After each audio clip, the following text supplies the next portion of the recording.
Believing the saying, practice makes perfect, is holding you back as a business owner and as a content creator. And that's because most of us have been taught that repeating an action over and over and over and over counts as practice. But unfortunately, simply repeating an action does not guarantee improvement. And I'm sure that you've experienced that for yourself. How long have you been posting on Instagram? How many videos have you made? How many times have you done the same act of marketing over and over and over without getting better results over time? Most content creators are stuck in that trap, and it's what makes business ownership and marketing your business on social media so frustrating. And that's because the phrase should go, deliberate practice makes progress. I've been exploring this concept of deliberate practice, and today I want to share with you what I've learned so that you can start to deliberately practice in your content and in your business and finally see the much deserved results that you want to get. My name is Isabella Sanchez Castañeda, and I help business owners create long-form content that builds credibility in their industry. And the process of building that content requires a lot of deliberate practice. It requires being willing to put yourself out there, experiment, and iterate. So, what even is deliberate practice? Deliberate practice is the intentional refinement of a skill. It focuses on small breakthroughs, continual assessments, meaningful feedback, and targeted training. What I was describing before, all of that repetition, is something called naive practice. Human performance scientist Anders Ericsson describes naive practice as doing something casually, working on something every once in a while, getting halfway decent, and then plateauing, which is that familiar experience that content creators have in their social media content in particular, and in other areas of their life and business as well. So how do you even start deliberately practicing? Well, from Angela Duckworth's book, Grit, which popularized the concept of deliberate practice, she shares roughly 6 steps that you can do. First, you pick a skill you want to improve, and you get specific.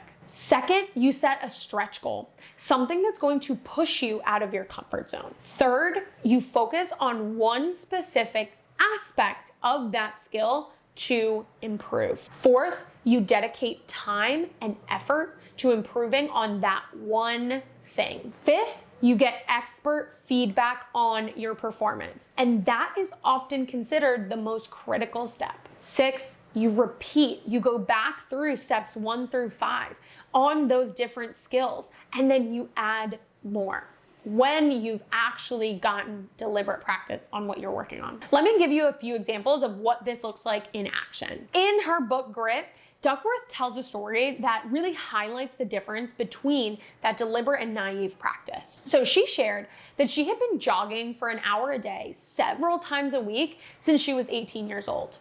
But she never got faster. Even after thousands of hours of running, she saw no improvement. She brought this up to Anders Ericsson, who's done so much research on deliberate practice, and he asked her a few questions.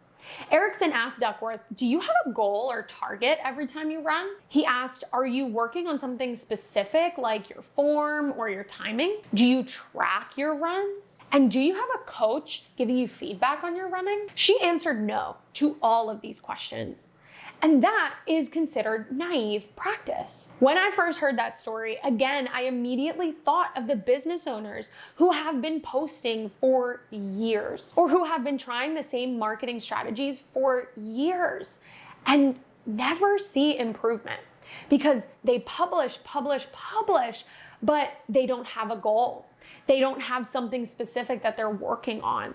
They are not getting feedback from anyone, and they're not taking the time to track their results, which leads to no clarity, no refinement, and no improvement. Another really great example comes from the book, The Right Call by Sally Jenkins. And I have absolutely been obsessed with this book. I have shared this book with so many people, and I didn't expect to really love it because it says what sports teach us about work and life, and I am not an athletic person by any means, but the stories that Jenkins shares in this book have stayed with me. and this one especially. So in The Right Call, Jenkins shares a story about quarterback Peyton Manning. And don't worry, you don't need to know a lot about football to get this example. After every season, Manning would watch tape of every interception he threw. He always watched tape of his worst moments, and he would watch it not just once, but over and over and over to identify the specific things he wanted to improve and bring to his coaches to work on. One year, he and his coaches realized that he struggled with catching and passing a wet ball. And even though the Colts, his team, played in a covered dome, he and his center, Jeff Saturday, practiced catching and passing a wet ball repeatedly. This is now known as the wet ball drill. They thought that this was really silly. Especially Saturday would always joke that, what's the point of practicing with a wet ball when you play in a dome? And Manning would respond, again jokingly, it might leak one day. It kept feeling silly, though they kept practicing it, until they made it to the Super Bowl, which was set in Miami that year. They were playing against the Bears, and despite it being the dry season in Miami, it was pouring rain that day. That rain really threw off the Bears, but the Colts, especially Manning, was unfazed.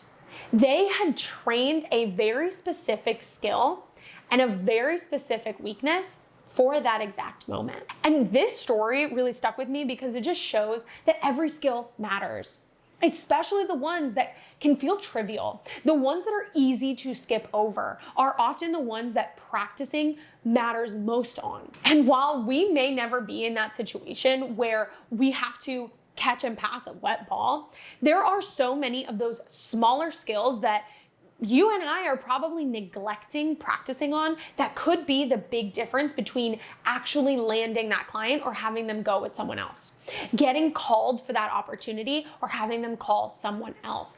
And because we don't know when that opportunity will come, practicing those skills intentionally with focus and with feedback is crucial today. So, what is the thing that you want to practice? What is the thing specifically in your content, whether it be long form or short form, that you want to focus on and improve?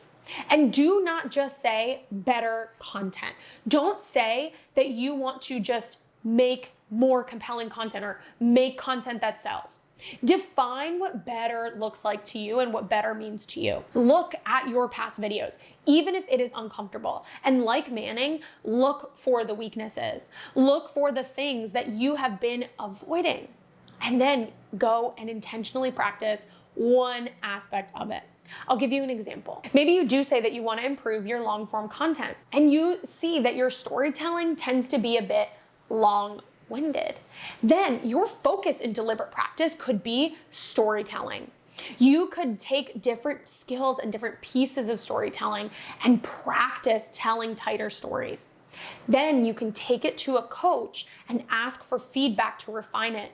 Continue to practice it and put out more content knowing your focus. Inside of the Long Form Lab, which is my long form content creation membership, members are practicing skills like storytelling, or they're practicing hooks or maybe better editing. And they submit every week for feedback so that they're improving that skill over time and can track their progress. Something that I tell them to be mindful of, and that I'll tell you to be mindful of, is to catch yourself when your instinct is to pick something you're good at. Maybe you already love editing. So you are saying, you know what, this is my time to deliberately practice a fancier edit. But that's not really deliberate practice.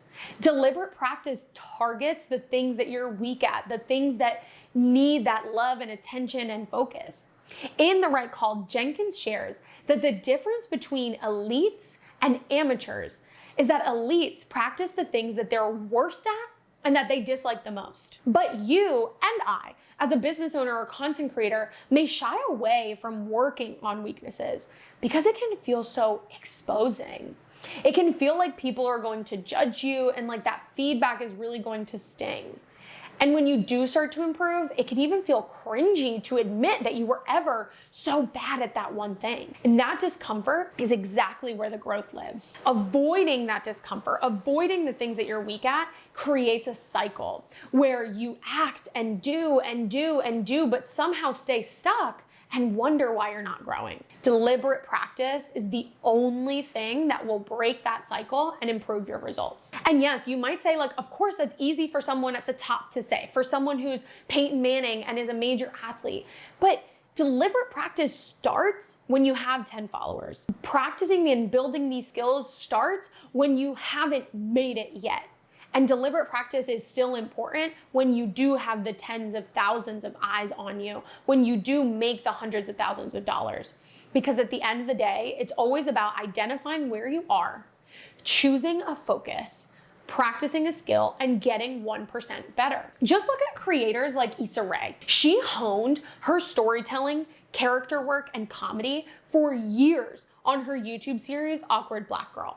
That was well before she made it to HBO with Insecure. And in her interviews and her master classes, she talks about how much she relied and still to this day relies on feedback and iteration and getting better at her craft. Or take someone like Hormozi. Every quarter, he's shared that he and his content team analyze their top and bottom 100 videos on their channel. And they study what's working for them and what's not.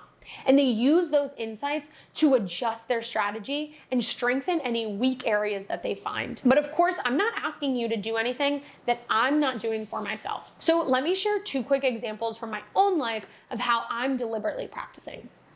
One area I'm deliberately practicing is my public speaking. So every other week, I go to Toastmasters, and the speeches that I'm asked to give in Toastmasters always have a focus on one specific skill. It might be vocal variety or body language or filler words. And I write my speech specifically focused on that one aspect. And then after I deliver it, I get feedback on how I can improve that area in particular. The second area I'm deliberately practicing in is my short form content. So I work with a coach who gives me specific content types to experiment with. She'll tell me, go work on top of the funnel B-roll reels. And I will create new ones and try different formats and try different text, try different captions.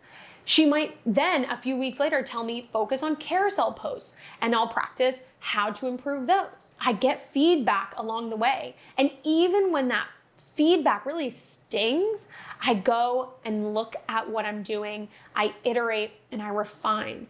And now that I look back at my content, I see how much it has improved and how much the results have improved. Even creating this episode was a form of deliberate practice.